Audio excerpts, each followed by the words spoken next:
నమస్తే, welcome to Leo. మనతో ఉన్నారు సీనియర్ జర్నలిస్ట్ కనకదుర్గ వడ్లమణి గారు. మేడం నమస్తే. నమస్తే అండి. మేడం, బాలకృష్ణ గారు ఆయన నటసింహం, అటు రాజకీయాల్లో హ్యాట్రిక్, అదేవిధంగా ఇక్కడ సినిమాల్లోనూ డబుల్ హ్యాట్రిక్, ఇటు సినిమాలు కూడా డబుల్ హ్యాట్రిక్ కూడా తీసుకువెళ్తున్నాయి. అదే ఇలాంటి తరుణంలో ఆయన వారసురాలుగా తేజస్విని గారు స్క్రీన్ ముందుకు వచ్చేసారు. సో అదే చాలా పెద్ద హడావిడే జరుగుతుంది. ఏంటి విశేషాలు అంటే ఏం చెప్తారు? సిద్ధార్థ ఫైన్ జ్యువెలర్స్ కదండి, ఒక యాడ్ చేశారు ఆవిడ నిన్న.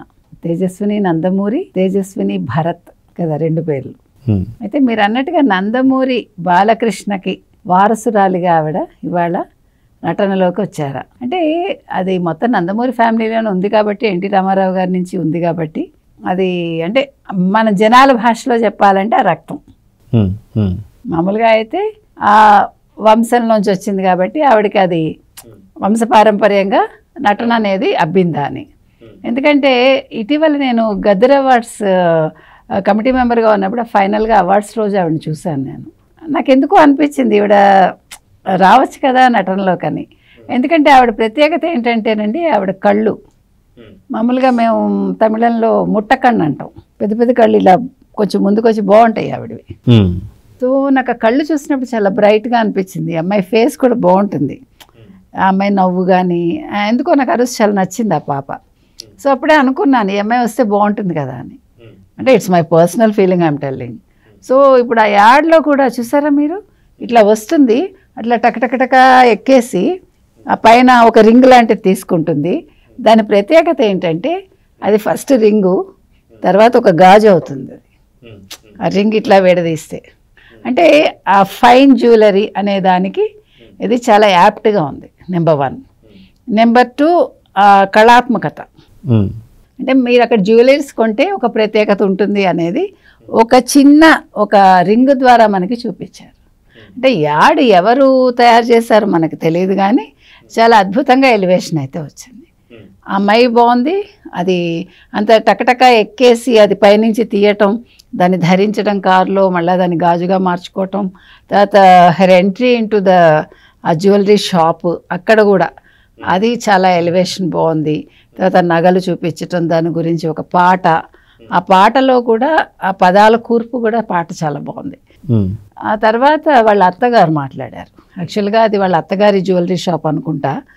సో ఆవిడేమన్నారంటే నాకు చాలా ఆనందంగా ఉంది, అంటే అమ్మాయిలో ఉండే టాలెంట్ ఇప్పుడు బయటకు వచ్చింది ఒకటి, 2 ఒక సంప్రదాయ కుటుంబంలో ఉంటూ ఇలాంటి వాటికి దూరంగా ఉండే ఒక కుటుంబం నుంచి తను వచ్చి నా కోడలుగా ఉండి తను ఈ రకంగా చేయటం అనేది నాకు చాలా ఆనందంగా ఉంది అన్నారు ఆవిడ.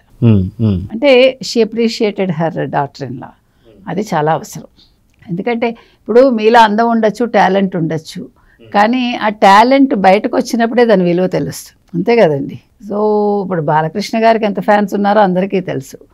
మీకు గుర్తుంటే కనుకైతే కృష్ణ గారి విషయం మనం తీసుకుంటే, కృష్ణ గారి అమ్మాయి మంజులకి చాలా ఇంట్రెస్ట్ ఉండేది ఆవిడకి యాక్టింగ్లోకి రావాలని. కానీ అన్ఫార్చునేట్లీ కృష్ణ గారి ఫ్యాన్స్ ఎవరు ఒప్పుకునేవాళ్ళు కాదు. అది లాంగ్ బ్యాక్ దట్ వాస్.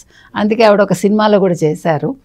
అంటే నేను అనేది ఈ ఫీల్డ్ అలాంటిది కాబట్టి భయపడచ్చు, కానీ అందరు అమ్మాయిలాగే వాళ్ళు కూడా టాలెంట్ పరీక్షించుకోవాలి కదా.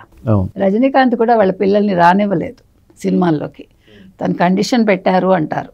అంటే మీరు సినిమాల్లోకి వస్తే నేను ఆస్తి ఇవ్వనన్నారో ఏదో అప్పట్లో చెప్పుకునేవాళ్ళు. కాకపోతే కమల్ హాసన్ కూతుళ్ళు వచ్చారు, కాకపోతే రజనీకాంత్ కూతురు డైరెక్షన్లో ఉన్నారు. అదేవిధంగా కానీ చూసారా చిత్రంగా అందరికీ ఇద్దరిద్దరు అమ్మాయిలదే హవా అనమాట యాక్టర్స్కి. ఈవెన్ చిరంజీవి గారికి కూడా అమ్మాయిలే. వాళ్ళ అమ్మాయి కూడా చక్కగా తన కాస్ట్యూమ్ డిజైనర్ కదా. అంటే అందరు అమ్మాయిలోనూ టాలెంట్ ఉంది. That's what I want to సే.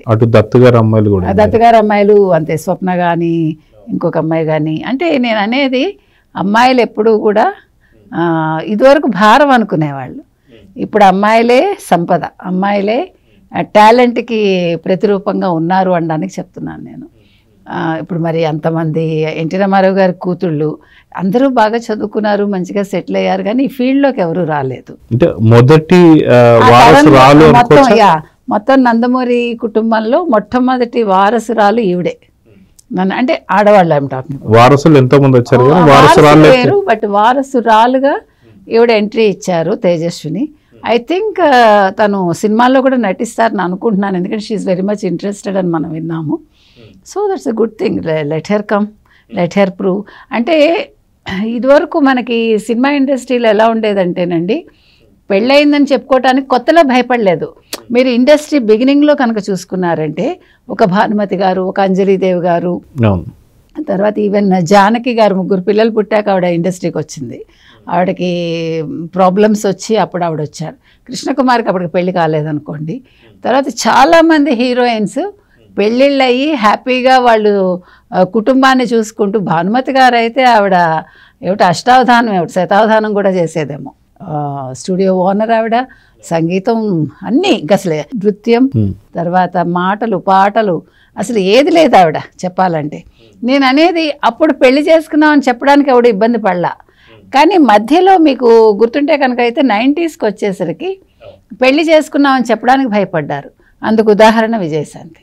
అసలు విజయశాంతికి పెళ్ళయిందని ఎవరైనా మాట్లాడటానికి అప్పట్లో రిపోర్టర్స్ భయపడేవాళ్ళు. సో నేను అనేది విజయశాంతి టైంకి పెళ్ళి అయిందని చెప్పుకోవడానికి భయపడ్డారు. కానీ మళ్ళీ ఆఫ్ లైట్ ఇప్పుడు జనరేషన్లో మళ్ళీ హ్యాపీగా పెళ్ళయిందని చెప్పుకుంటున్నారు, పిల్లల్ని కంటున్నారు. ఈవెన్ ప్రెగ్నెన్సీలో కూడా చేశారు. ఐ థింక్ దీపికా పడుకొని. నేను అనేది అది అంటే ఎంత మార్పు చూడండి. ఒకప్పుడు ఎంతో ఏమనాలి మోడర్న్గా ఉండే ఒక ఇండస్ట్రీ మధ్యలో మళ్ళీ ఆ అమ్మాయికి పెళ్ళయిందని చెప్పుకోవడానికి భయపడే స్టేజ్ నుంచి ఇవాళ కోర్స్ మాకు పెళ్ళయింది, పిల్లల్ని కూడా కంటున్నాం మేము, లేదు ప్రెగ్నెంట్గా ఉన్నాము, still we want to work అంటున్నాం. ఓల్డ్ ఈజ్ గోల్డ్ అనుకోవచ్చు. Old is gold always. Yeah.